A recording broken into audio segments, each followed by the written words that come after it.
Wagwan Maverick Nation, Wagwan YouTube Nation.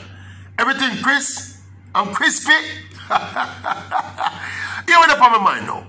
Like the rest of the tennis world, like the rest of the wider world, I was locked into the US Open tennis tournament. Yeah, the last Grand Slam of the year, Flushing Meadows, the Arthur Ashe Stadium, the whole settings there.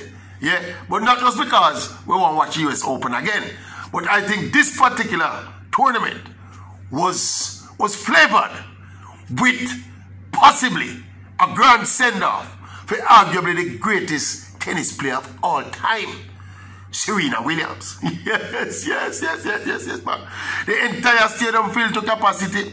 The people out there in the TV land all across the world, everybody, like we want to be a part of the grand send-off for Serena Williams.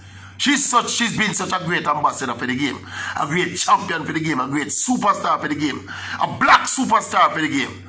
Yeah?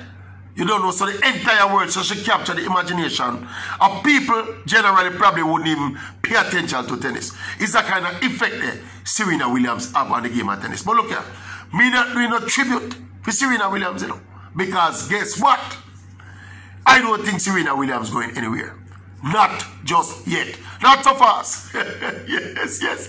She come out before the tournament and said, she hinted that she might retire at the end of this tournament. Yeah, she basically said her life start to evolve without tennis. Something of the sort. Yeah, and kind of suggest that at the end of the US Open, whether she win or she lose, this could be it. Right? So she leave the door ajar. She not quite lock it, but she just kind of hinted. Boom. Alright. But me ever tell you why me not think Serena going nowhere yet. Alright. Serena played 3 rounds of tennis in this tournament. Yeah. First round, she win in a straight sets. I think 6-3, 6-3. Right? Second round, she played the number 2 ranked player in the world, a girl from Estonia named Kantaveta or something like that. So pardon me if me pronounce her name wrong. But she had the number 2 ranked player in the world, you know. Serena beat her in a 2-1, in a 3 sets. Alright? She went on to the third round where she played this Australian Croatian girl named Tom Donovich. Yeah? Exciting game. Watch it to the end. Over 3 hours of tennis. So you're going to watch every single stroke, every single shot in that game there. Yeah? So Serena played 3 rounds. And let me tell you something. I missed it. I never watched the first round game where she win. The first round where she played. I never watched that much.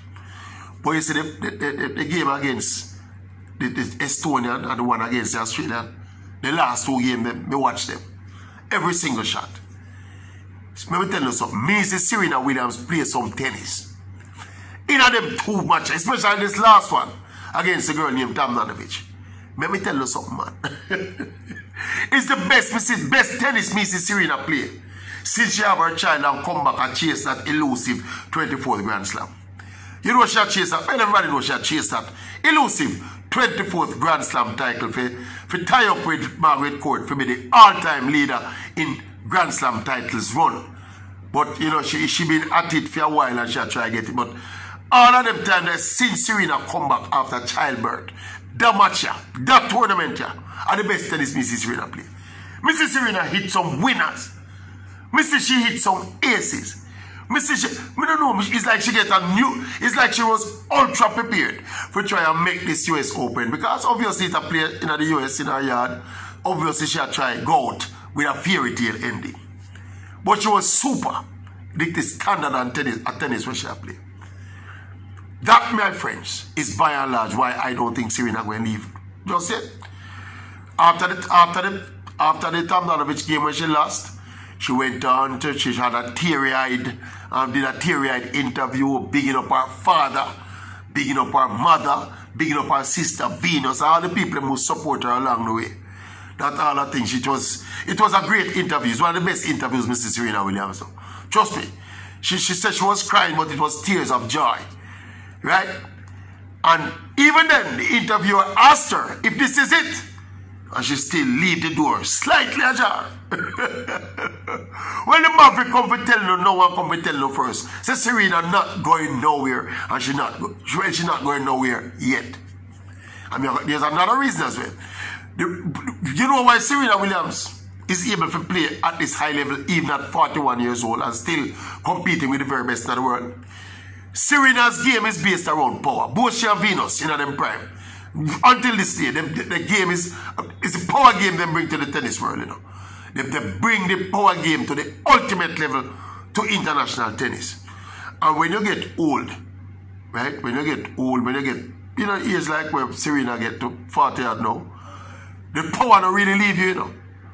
What she might lose is her pace and her reflexes and a little bit of her agility across the court and that kind of thing.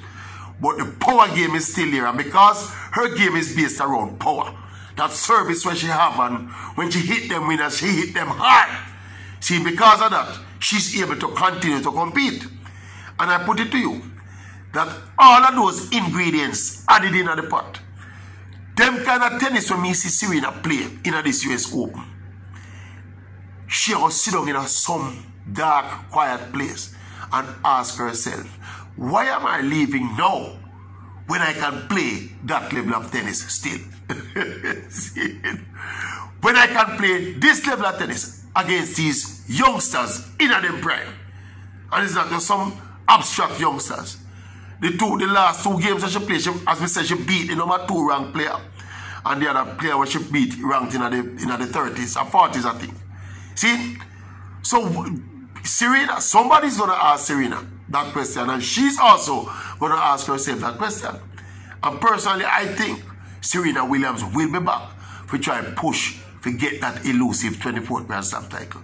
I mean, I take bets.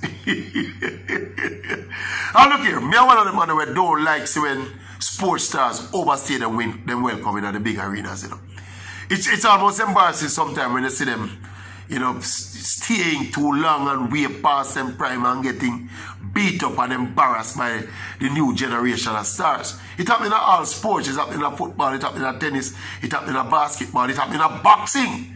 More conspicuous in boxing when people literally getting beat up by kids who are half them age. See, that's it. But so me, I am not. I prefer these superstars, especially these great superstars, living at them prime with them illustrious status intact, rather than overstay them welcome. But me just think that Serena, I was saying that about Serena herself too. But again, just looking at her in this US Open and the way she went out and the quality of the tennis that she played when she got out, Serena not going nowhere yet. Bet me. Me a bet. Me a take bets. See, when it happens, you know, you're all gonna remember, say the Maverick, they tell us so, you know. When you see the next Grand Slam turn up, yeah, and you see Serena registered for play and turn out for play upon the court, you're gonna remember, say the Maverick, they tell you so, round on the Oral Tracy Maverick YouTube channel. Right? Please. Yeah, what you think though? You think YouTube family, what do you think? You think she shall continue? I was saying before the tournament that this is it. This is the farewell. We are joining the world in bidding her farewell. Well played. Yeah, you change the game of tennis. But having seen her, and I am telling you that she, having seen herself and feel herself play the way she play, Serena not going nowhere just yet. I mean, I bet. Bet. Bet no. You know, bet.